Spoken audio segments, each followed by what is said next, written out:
Oi, pessoal, tudo bom com vocês? Começando uma aula de redação no segundo ano do ensino médio.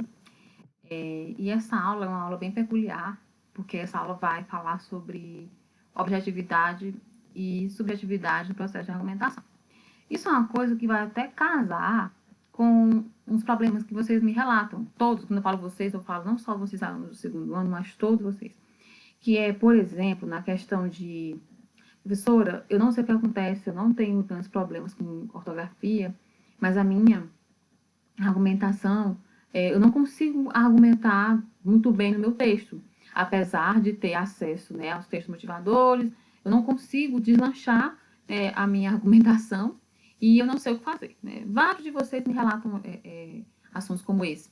E aí, alguns chegam até a dizer, eu achei que a principal dificuldade de fazer redação seria a questão ortográfica. E eu devo falar para vocês que nem só de ortografia o bom redator viverá, mas também de toda a argumentação que sai de vossas cabeças.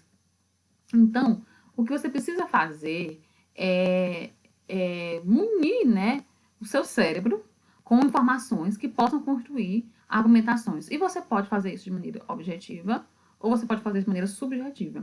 Existe geralmente nas aulas de redação dos professores mais radicais, você não falar para o aluno, não seja subjetivo, texto argumentativo não traz subjetividade, isso não é bem assim.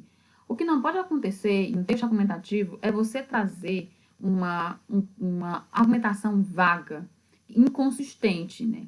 Mas isso não pode acontecer. Mas o fato de você trazer algumas questões objetivas para o seu texto, por exemplo, relações literárias, o estilo de escrita em que você né, explicita questões da literatura que acabam dialogando, por exemplo, com a história, como é o caso do livro do Euclides da Cunha, né, Os Sertões, o Lima Barreto, o Tijefim de Policarpo Quaresma, são textos literários que ajudam sim a agregar e construir uma boa argumentação. Então vamos lá. Nós temos né, essas duas questões objetivas e questões subjetivas na construção da argumentação.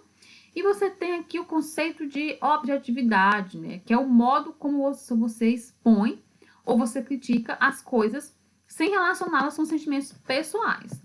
Quando eu estou falando desse tipo de argumentação, desse tipo de texto objetivo, eu falo de um texto mais técnico, de um texto onde não apareça cargas pessoais de quem escreveu, do redator. Né? São textos mais acadêmicos, são manchetes, são editoriais de jornais, né? Ensaios. Então, você não traz ali a sua opinião, você não traz ali as suas vivências. Nesse tipo de texto, né, que é esse texto mais objetivo, né, você traz os fatos e você elenca tudo bonitinho.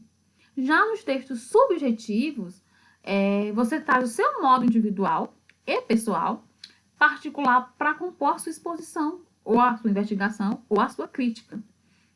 Então, você traz a questão, por exemplo, de se você for uma pessoa mais relacionada, mais ligada à questão das letras da leitura literária, você pode trazer, por exemplo, construções de argumentação onde você apresenta um personagem e aí você faz uma analogia. Isso pode acontecer, né? E aí você cria uma questão subjetiva que não é inconsistente, né? E que não é objetiva, tá? Então, você pode sim trazer essa questão da subjetividade do seu estilo mais ligado a questões subjetivas para o seu texto. O que você não pode fazer é construir uma argumentação inconsistente com as coisas que eu ouvi, tá? Com as vozes da minha cabeça, por exemplo. Aí não dá, né? Por exemplo, a questão de, em 2018, se não me engano, houve uma redação que pedia que o aluno relatasse, escrevesse sobre Libras, né? Línguas de sinais. E aí muita gente escreveu sobre o signo de Libras, né? Sobre a astrologia. Isso é fuga de tema, gente. Então, você não pode fazer esse tipo de coisa, mas trazer relações subjetivas para o seu texto não prejudica. Mas você precisa saber fazer isso com destreza. E aí, nós temos um único objetivo do capítulo, que é utilizar a objetividade e a subjetividade em textos argumentativos, tá bem? Então, você vai trazer, você pode usar tanto essa questão mais objetiva, mais tecnicista, no seu texto, quanto essa questão mais subjetiva na construção de tais textos. Então, você tem as duas opções para construir uma argumentação. E o que você quer com essas duas coisas é tentar tornar essa argumentação mais consistente, ok? E aí, nós temos um texto argumentativo, né? Que aí eu trago aqui a conceituação que eu falei para vocês, que é quebrar um pouco desses dogmas de que você não pode colocar uma vertente subjetiva no seu texto. E aí, a objetividade exige o uso de lógica e relaciona-se diretamente aos fatos. O uso de terceira pessoa, a impessoalidade, né? Que é aquela coisa que eu falei para vocês. São textos mais técnicos, né? No entanto, existem abordagens mais pessoais, elaboradas num tom em que se perceba o envolvimento social do autor. O texto argumentativo subjetivo não significa apresentar opiniões impessoais inconsistentes. Igual eu falei para vocês, não se trata de construir uma narrativa rasa. A argumentação subjetiva também precisa ser embasada, né? Só que ela traz marcas linguísticas que expressam as questões sociais de quem tá relatando, né? De quem está escrevendo, né? Por exemplo, como eu falei para vocês, por exemplo, apresentar exemplos de obras literárias com personagens que passaram, né? Com personagens que realmente existiram, que existe muito a questão do romance histórico. O romance histórico pode ajudar vocês no sentido de que, geralmente, o romance histórico, né, vai trazer personagens que fazem parte, né, da nação. Então, isso ajuda. Então, não é uma coisa que você faz por fazer para fugir de um texto mais tecnicista. Até porque existem estilos de escritas diferentes. Então, existem pessoas que são mais objetivas nos seus textos e pessoas que são mais subjetivas. Então, o que a gente está tentando falar nesse capítulo é que existem as duas maneiras de se construir a argumentação, né? Não é errada construir uma argumentação que traga essa questão da subjetividade do autor. O que não pode faltar é embasamento, tá?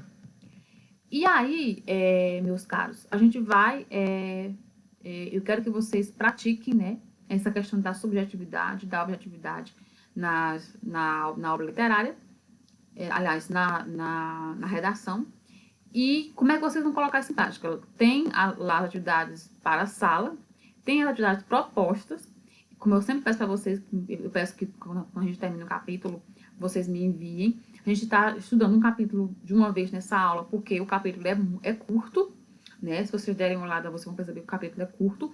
E nós temos também que terminar o nosso conteúdo, e nós recebemos material atrasado, né? A gente começou um pouco mais tarde, recebeu o material tarde, a gente tem que correr para terminar esse material, porque a gente vai ter como vocês já receberam comunicado, a gente vai ter um encerramento desse semestre, e aí uma pausazinha de acho que 5 dias ou são 6 dias.